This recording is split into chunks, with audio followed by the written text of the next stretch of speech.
Otto Philipp Emanuel Bach once had this to say about his father, Johann Sebastian Bach. When he listened to a rich and many-voiced fugue, he could soon say, after the first entries of the subject, what contrapuntal devices it would be possible to apply, and which of them the composer by rights ought to apply.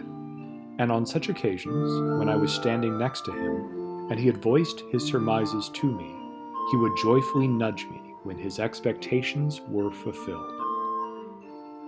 Not only can you learn this skill that C.P.E. observed in his father, but it also requires no more than basic musical training and some practice to acquire. This skill can be applied not just to fugues and their subjects, but to any classically tonal work that introduces a motive or melody whose later combination with another simultaneous line is likely. This video concentrates on one particular scenario illustrated here, the combination of a line with a version of itself. Consider this melody, which begins the last movement of J.S. Bach's Fifth Brandenburg Concerto.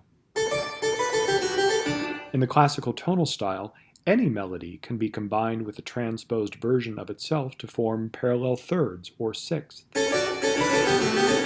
This combination requires none of Bach's skill.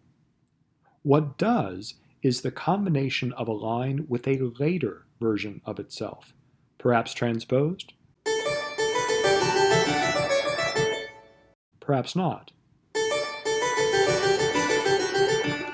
I'll call this canon. In the context of a fugue, it is often called stretto. In a canon, the earlier voice is called the dux, and the later voice is called the comus. I will call the temporal distance between dux and comus the delay, and the transpositional distance between dux and comus the offset. Let's indulge in an anachronistic scenario. Imagine that J.S. Bach is listening to music written around a century later, the third and final fugue from Clara Schumann's 16th opus. Here's what the subject sounds like.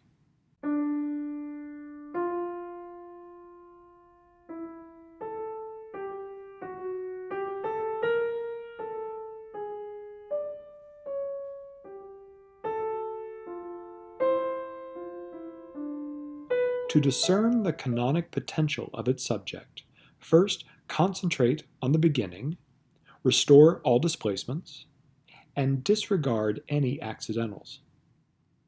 This reduction looks as such.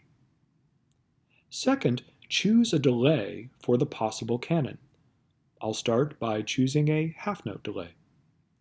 Third, take an inventory of all the generic intervals between notes in the melody separated by this delay.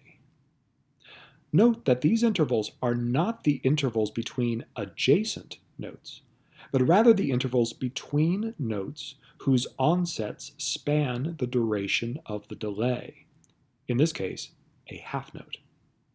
For example, we do not include in this inventory this interval from A to G, even though these notes are adjacent, because they are separated by a time span of a quarter note, not a half note.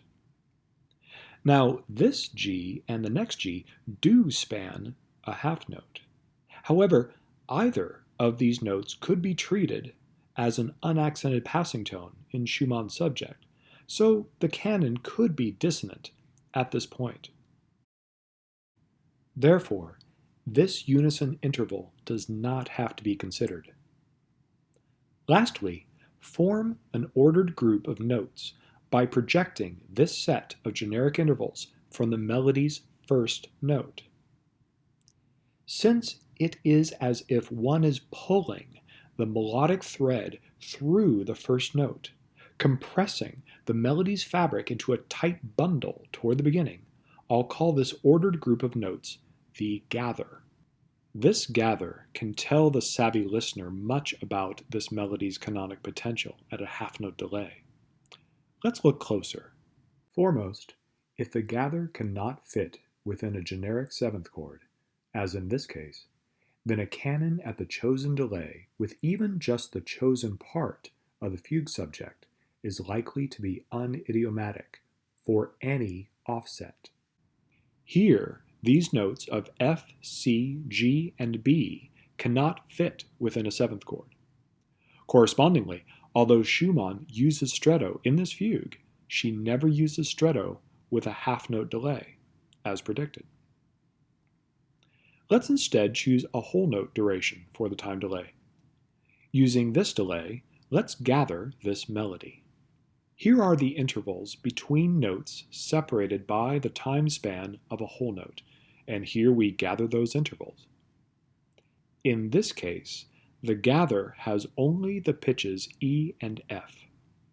These two pitches can fit within a generic seventh chord.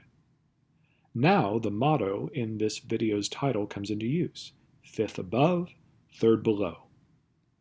For each seventh chord into which the gather can fit, the note that is the fifth of the seventh chord can begin the comus above, and the note that is the third of the seventh chord can begin the comus below. In this case, E and F only fit within one seventh chord, an F7. The fifth of F7 is C.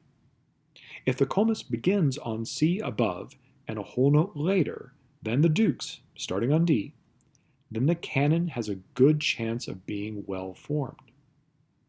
Likewise, the third of this seventh chord is A. If the comus begins on A below and a whole note later than the dukes, starting on D, then the canon has a good chance of being well formed. I say good chance because this method is not completely infallible. For example, it cannot discriminate between chromatic qualities of diatonic intervals. For this and other reasons, some solutions may require a judicious application of accidentals to be feasible. Arguably, accidentals more simply accommodate the canon with a comus above. C sharp, instead of C, reinforces D minor and makes the second downbeat a more clearly suspended dissonance of an augmented fifth. Indeed, Schumann uses this one toward the end of her fugue.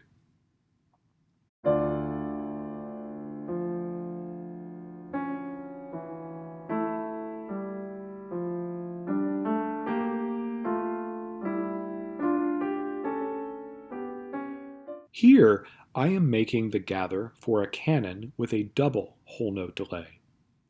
In this case, F and G only fit within one seventh chord, a seventh chord with a root of G. Once again, fifth above, third below. The fifth of this seventh chord is D. If the comus begins on D above and a double whole note later than the dukes, starting on D, then the canon has a good chance of being well formed. Indeed, in the final systems of her fugue, Schumann uses this canon at the octave above. To conclude this video, here are those final systems, which realize both canons whose potential we have already discerned, followed by one more additional canon. I'll leave it as an exercise to the viewer the adaptation of my gathering method to discern the canonic potential for the type of canon with which Schumann closes her fugue.